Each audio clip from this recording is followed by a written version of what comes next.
Shalom Aleichem, everyone. We're continuing Hachzeg's learning of the Pele Yoetz, day number 245, and we're beginning a bit of a longer chapter today called Halva, which means making loans, giving loans to people. And he says like this: Yedua she'achas mitarg mitzvos. It's known that this is one of the 613 mitzvahs, la halvais lemi shetzarich lilvais, to loan money to someone who needs to borrow.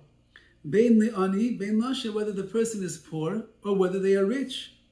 Elasham Rabbi saying Zichron Racham, Chazal teach us, ani ve'asher, if you have a poor man and a wealthy man standing in front of you, and they're both asking you for a loan, ani kaidem, the poor man goes first. He's in dire straits. Ve'afilu legoy beribis, and even if you have a goy, a non-Jew that's coming and asking for a loan, and you're allowed to charge him ribis, you can charge him interest.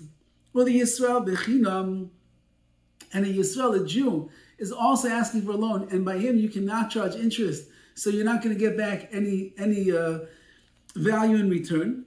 Yisrael kaidim, the Yisrael, the Jew, he always comes first, even though you won't make any money on the loan, but you're doing the chesed that you're supposed to do.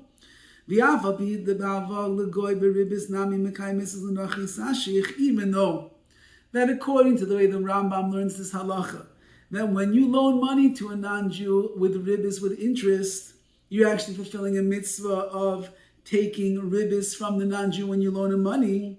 And there's a benefit because you're going to get revenue as a result of this. You loan the guy $100 and you charge him whatever 5% interest. So you're gonna get five, whatever, however it's gonna work out over there. $5 as interest. Like give him $1,000, $100,000. How much more so you're gonna make? Nevertheless, says the Pele Yoetz, mitzvahs hava liyisrael, the mitzvah of loaning money to a Jew, ayla agabein, comes first. It's above anything. V'avinu re'enu, and our Father, our Shepherd, HaKadosh Baruch Hu, einu chafetz b'hefsed shalom. He doesn't want us to lose out. I said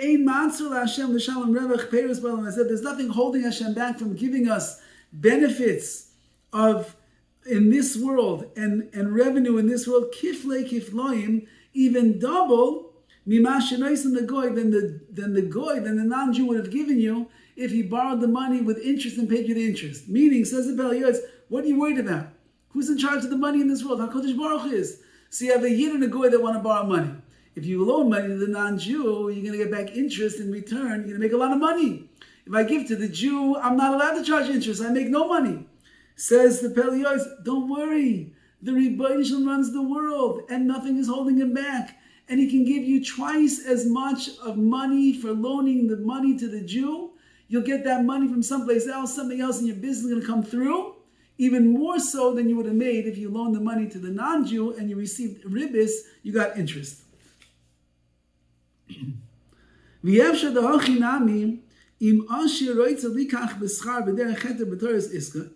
it's also possible, let's say the rich man comes and he wants to borrow money and he's willing to do what's called a heter iska, which is we convert the loan into some kind of a business deal, and therefore we make some deal within monetary money that's going to come back to the person at the end of the time of the loan, and therefore I'm not taking interest, but I'm taking revenue from the business deal that was made over here. So I have this rich man who wants to make it into a heter iska. He's going to borrow money, but there's going to be some kind of business deal-like thing attached to it, and therefore I'll make money back in the end. And I have a poor man who's standing there, and I'm going to loan him the money. Bechinam, I'm not making any money.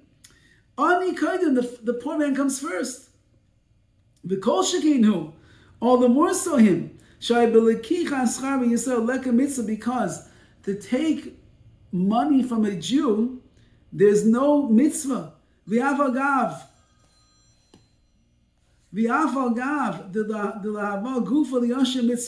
though that to loan money to the wealthy man itself is a mitzvah. Since that you're going to end up loaning in the money, but you're making this heter iska, which the permissibility to kind of charge some kind of money through a business deal at the end, you're going to get some pleasure back, like a kokach mitzvah. You're not going to really get the greatest mitzvah that you possibly could. Why? Because afilim asher Bikesh menu shi'asa le chesed. If a rich man would ask you for chesed, meaning when this rich man over here, he's asking you to loan him the money, do me a chesed, and you're going to get reward back in the end. So that says the Pele Yoetz, it's not such a mitzvah anymore. But everything is according to necessity. The poor man wants to borrow money to get something, show my sorrows. He needs a little extra stuff in his life. The sagi will have he would have been fine without it. He wants, he wants extra meat on the table. He wants to get a little bigger of an apartment. He could be okay without it, but that's what he's asking for. And the rich man needs some liquid funds right now. And therefore he wants to be able to pay back his creditor with that money. So he shouldn't come to embarrassment and shame, and total embarrassment. He doesn't want to lose his trustworthiness either. For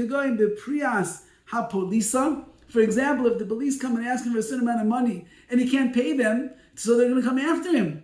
So at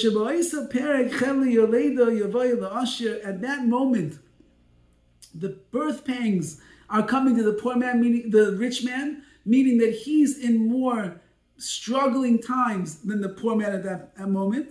In